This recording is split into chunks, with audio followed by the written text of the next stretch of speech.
Hey everyone, this is Felice Clark, the Dabbling Speechy, and in this video tutorial, I'm going to show you how to assign boom card decks to your students in Google Classroom, and there are a couple of ways.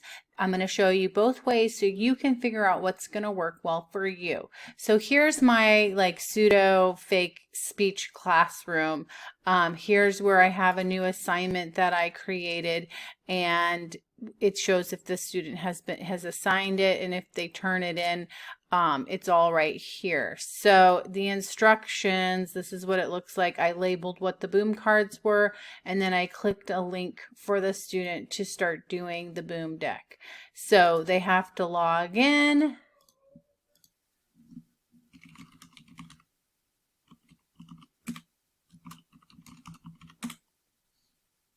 They say, yes, that's me. And then they go to the boom card that you want them to do. So let's say, choose the one that doesn't belong in each set. Let's say they do that. Submit. They go to the next one.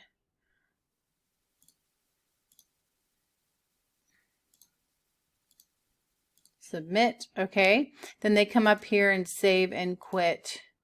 And maybe they're done for the day. So you can assign this and send them a boom card link. So I'm going to show you how to do that.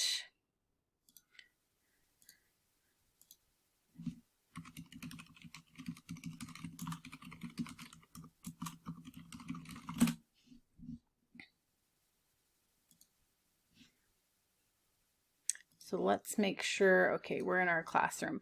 All right, so let's say we have a boom card deck that we want to assign to a student.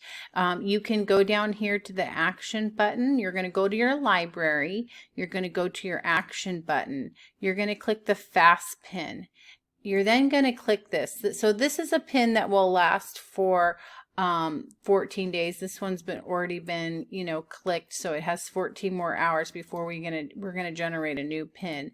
So here, this one will last for 14 days. So you're gonna copy it, then you're gonna go to your classroom, and you're going to go to classwork. You're going to create an assignment.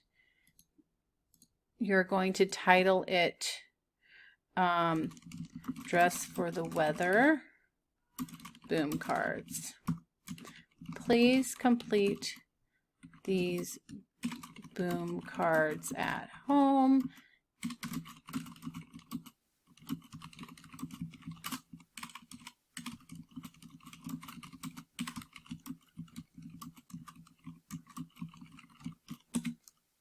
Then you're going to go here and you're going to give them a link, and you're going to add link right here.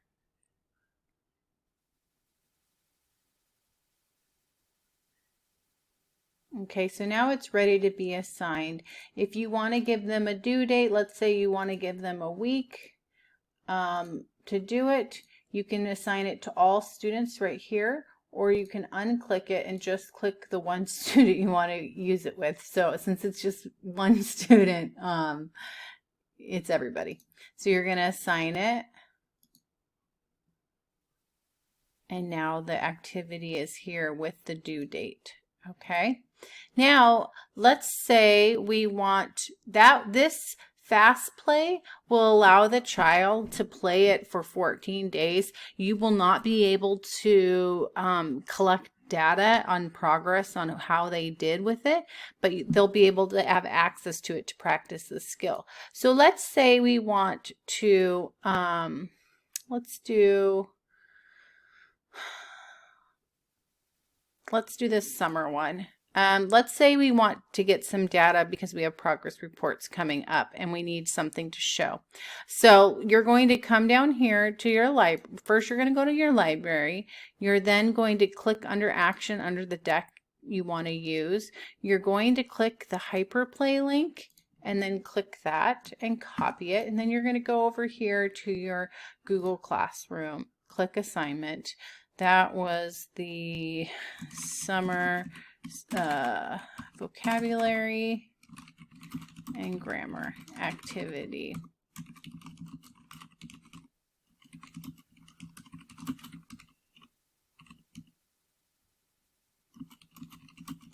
So let's say I only want them to do one portion of the deck. I could even be very specific. Oops, I don't want to do that. I can give instructions to the parents. Please help your child with reading the directions.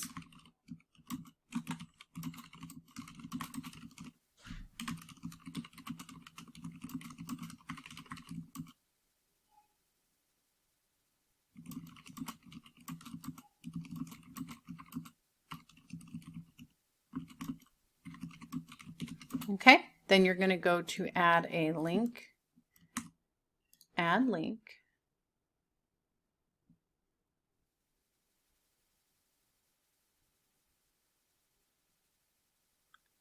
It's done. So we're going to do a due date. You're then going to assign it to the whole class. And so let's say that these are all the activities they've been doing. I'll show you what it looks like on the child's child's perspective. So here's all the classroom work. It's going to be in the stream. If you go to the classwork tab, they will see what is available. Let's say they want to do the spring vocabulary boom cards. They're going to click the link. They have to be logged in. So you've already got that set up for them. They sign in. Spring adjectives matchup, or we're going to do spring noun functions. You can give them a specific portion of a deck.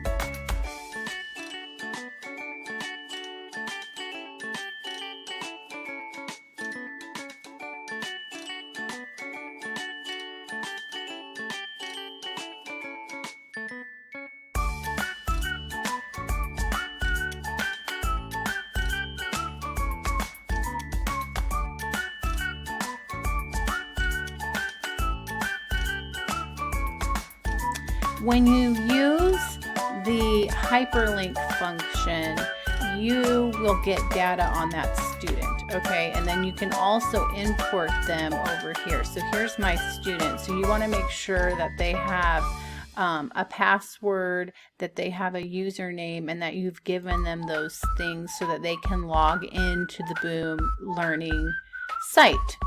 Then you're here, and this is where you can assign, decks to them. So Google Classroom is, aligned with Google Classroom is aligned with Boom Learning. But when you go over here to reports, you can go to your classrooms and see what decks are currently assigned to your classroom. So let's go to the spring one. So do you see how I've gotten some data on how he's doing? Even how fast he's responding. So then I can look at which card he screwed up on. So when you're in your library for your Boom deck, the reason why you want to do the hyperplay link is because you can collect data. So you can go over here and import your classroom, your Google Classroom students so that they are in here. When you have them in here, you want to make sure that you have their username set up and the password, and then you're going to give that information to the child. So then when you come over here to reports, you can pick your classroom. We have the speech classroom. Since we're looking at grammar, from the spring grammar vocabulary, I can see how this child did on certain things. So I could physically count these up and see, and the green is correct. And then I can do, 8 out of 10 correct. I can go to the specific card to see what they did. Here's where they messed up on some. So I could see, like, out of these 4 responses, they got 1 wrong. So technically I could say they got 3 out of 4 correct. But if they did this on another one, this is another 4, I could say they got 7 out of 8 correct for picking the item that doesn't belong in a field of 3. So same thing here. There's technically 5 different stimulus items. They got 3 out of 5, and I would consider this a receptive language task of, identifying the correct item in the sentence. You can be creative with that. So you can use this as a way to collect data, and you can do it in your session live. You know, if you do it live and you're able to share your screen with the students, you want to make sure that you're documenting what kind of cues you're giving for each one. So that's how you do this. I hope this was helpful. Let me know if you have any questions with how to assign Boom Learning cards to your Google Classroom. And yeah, I hope you're having a great week, and hang in there, SLPs. You want to be the SLP that every kid wants to see, and right now that's a very unique situation, isn't it? So just try your best and find little ways that you can stay inspired to not get too gloomy about remote learning right now. All right, I will talk with you all later. Thank you for your time. Hit the subscribe button if this was helpful. And as always, you can leave comments below in the video to help me know what you need more support with. All right, take care.